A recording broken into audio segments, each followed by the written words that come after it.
Goed, kom ons kyk na die beskrywende kenmerke van opposisioneel uitdagende adolessente. Hulle toon gereeld negatiewe, ongehoorsame en vyandige gedrag. Onthou, hierdie is die derde video. Daar kom nog 'n hele paar. Goed, hierdie kinders kom nie reëls na nie, is koppig en onwillig om oor enigiets te onderhandel. Hierdie jong mense voel dat ander onredelike eise aan hulle stel en hulle neem min verantwoordelikheid vir hulle eie gedrag. Hulle oortree reëls en bots dikwels met enige mate van gesag. Nou, om saam met hulle te lewe kan 'n baie pynlike beproewing wees. Hulle is geneig om, soos die Engelse sê, to split hairs. Hulle sal op die fynste details gaan wat so onlogies is in argumente om te wen. Die ander ding is, hulle is baie sarkasties, hulle is maklik geïrriteerd en hulle kan vreeslik uitlokkend wees. Dit wil sê, hulle kan vir jou irriteer tot jy bloedrooi in die gesig is, terwyl hulle rustig bly en lyk asof dit geniet. Meeste mense sê dit lyk asof hulle gebou of gebore is om te argumenteer. Nou, die afwesigheid van toepaslike intervensie ontwikkel opposisioneel uittartende versteuring dikwels 'n meer ernstige gedragsversteuring. Hierdie prentjie word gekenmerk deur meer die breek van reëls van die samelewing soos wat die tyd aangaan. Hierdie jong mense bly aggressief, intimiderend en minag gesag. Leuns, steel, vandalisme en brandstigting kom in die subgroep baie maklik voor. Hulle het oor die algemene gebrek aan deernis, dit wil sê hulle is nie jammer vir ander mense nie, en dit lyk of hulle trots is op wat hulle bereik het as hulle iemand ontstel het. So die mense rondom hulle rapporteer dikwels dat hulle gemeen, wisselvallig en gevoelloos is. Hierdie antisosiale jeug beskryf mense as selfgesentreerd, onsensitief en gee regtig nie om vir die gevoelens van ander nie. Hulle is besorg oor onmiddellike bevrediging en soek dikwels kort paaie om weg te kom met die breek van reëls. Selfs wanneer hulle sogenaamd red-handed betrap word, erken hierdie jong mense nie dat hulle verkeerd is nie. Hulle sal stryd tot hulle net blou in die gesig is, totdat hulle op opponent ingee of hulle hiermee verloor.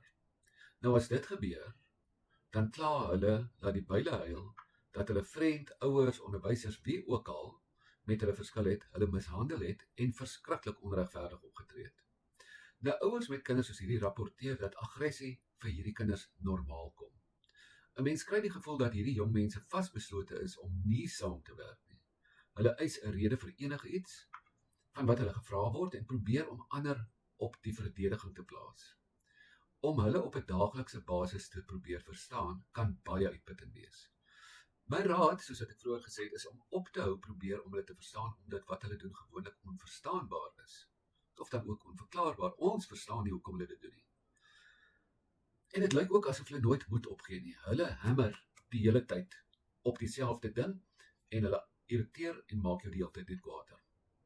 So pogings om hulle gedrag te reguleer is dikwels nutteloos. Wanneer gevolge opgelê word, sê hulle dat hulle nie omgee nie. Dikwels beland hulle in detensie, hulle word verwerp uit hulle familie uit, hulle is nie populêr by die skool nie, en hulle verloor hulle vriendegroep ook. So, aan die ander kant, trek gedragsversteurde adolessente mekaar aan. So, hulle raak later 'n groepie, soos 'n vrot kol amper. Hulle werk saam in hierdie antisosiale gedrag en regverdige optrede, soos wat die situasie vir hulle pas of verander. Wanneer hulle gefrustreerd raak hulle maklik woedend en sien aggressie en wraak as logiese oplossings vir konflik. Ek sal jou terugkry.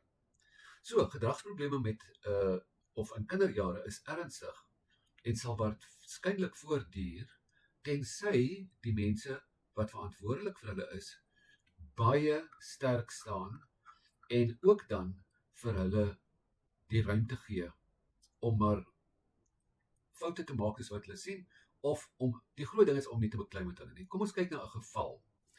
Nou goed, Steven was 'n 15-jarige seun wat by die huis gewoon het en die plaaslike hoërskool bygewoon het. Sy ouers het vertel dat alles wat hulle met hom probeer doen het 'n gesukkel was. Klein versoeke om sy kamer skoon te maak, sy huiswerk te doen of te help met enigiets het altyd drama veroorsaak. Hy kon dit nie duld dat iemand hom vertel wat om te doen nie. Dikwels, wanneer sy eise nie nagekom is nie, het hy na sy kamer gestorm, die deur toegeslaan en af en toe sy goed gebreek en skade aan sy kamer veroorsaak. dat dit is baie normaal. Temper tantrum deluxe. Hy was later kalmer nadat hy hierdie aksies gedoen het, maar hy het hardkoppig en oortuig gebly oor dat hy reg was die hele tyd en dat dit iemand anders se skuld was omdat hy die goed gebreek het. Nou hierdie patroon van negatiewe gedrag het begin toe hy 8 jaar oud was, maar het in graad 7 vererger. Soos soms die geval is, was die skoolverslae 'n bietjie meer positief. Hy is beskou as 'n redelike spoggerige jong man met 'n goeie sin vir humor. Onderwysers se kommentaar het getoon dat hy sy werk goed gedoen het en 'n B of 'n C student was. Nou dit is nie altyd waar nie, want party van hierdie kinders se gedrag is in die koshuis, by die huis, in die skool, alles dieselfde. Maar dit is hoekom ons moet leer hoe om hierdie gedrag te hanteer. So gous wat jy hoe meer verloor, het jy klaar met hulle verloor. So, Steven het blykbaar beter gevaar in die gestruktureerde skoolopset. So waar daar reëls is, operate hulle gewoonlik 'n bietjie beter. So ja, kinders van hierdie kaliber het gewoonlik maats wat goed met hulle oor die weg kom. Vriende en bure van die familie het ook rapporteer dat hy in beheer en gelukkig is tensy niemand sy pad kruis nie. Nou Steven het geglo dat sy ouers te veel eisend en krities was. Ek gaan net nie toelaat dat hulle die hele tyd my baas is nie, het hy altyd gesê. Ek is amper 16 en kan vir myself sorg. Toe hy uitgedaag word oor sy gedrag by die huis, het hy erken dat hy te maklik sy meer verloor. Hulle doen dit baie. Hulle vertel vir my ook elke dag, ek verloor my meer. Maar hulle voeg vinnig by dat dit nie sou gebeur as sy ouers nie van sy keis afgeklim het nie. So, die groot verskoning is altyd die ouers. Met aansporing het Steven erken dat hy maklik geïrriteerd, buierig en agterdogtig was teenoor ander. Hy het ook bygevoeg dat hy dalk beter daaraan toe sal wees as hy nie so gereeld kwaad word nie. So hulle weet daarvan. Nou, Steven se gesin het besef dat hulle manier van reageer op sy uitbarstings net die probleem vererger het. In plaas daarvan om in argumente betrokke te raak of om te straf, het hulle 'n ander benadering probeer. Hulle het begin om kalm te bly en hom nie meer met woede te beantwoord nie. Wanneer hy begin skree het of sy deur toegeslaan het, het hulle nie dadelik daarop gereageer nie, maar eerder later op 'n rustige manier met hom daaroor gepraat. Aanvanklik het Steven nog steeds ontplof, soos altyd, so wat ons gewoond is, maar toe hy agterkom dat sy ouers nie meer soos voorheen op sy woede reageer nie, het dit sy frustrasie afgekoel.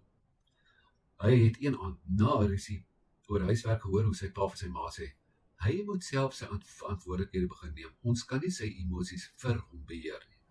En daardie woorde het by hom gebly spook. So mettertyd het die huis 'n rustiger plek geword. Steven het nog steeds uitdagend gebly, maar hy het begin om self te besef dat sy optrede nie altyd regverdig was nie. Op 'n dag na 'n argument het hy by sy ouers om verskoning gevra, iets wat hy nooit van tevore sou doen nie. Die verandering het stadig gekom, maar dit het gekom. Steven se ouers het wel verwagtinge duidelik gestel, sonder om in 'n magstryd betrokke te raak.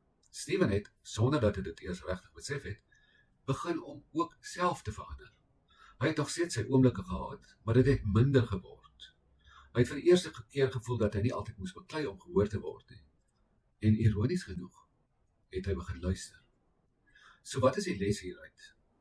As jy 'n kind met ODD het, is jy die een wat moet kalm bly, jy gee spesifieke reëls, jy reageer nie op woede nie, jy kan goeie gedrag prys, en swak gedrag se straf het regtig nie eintlik 'n vreeslike groot invloed op hulle nie.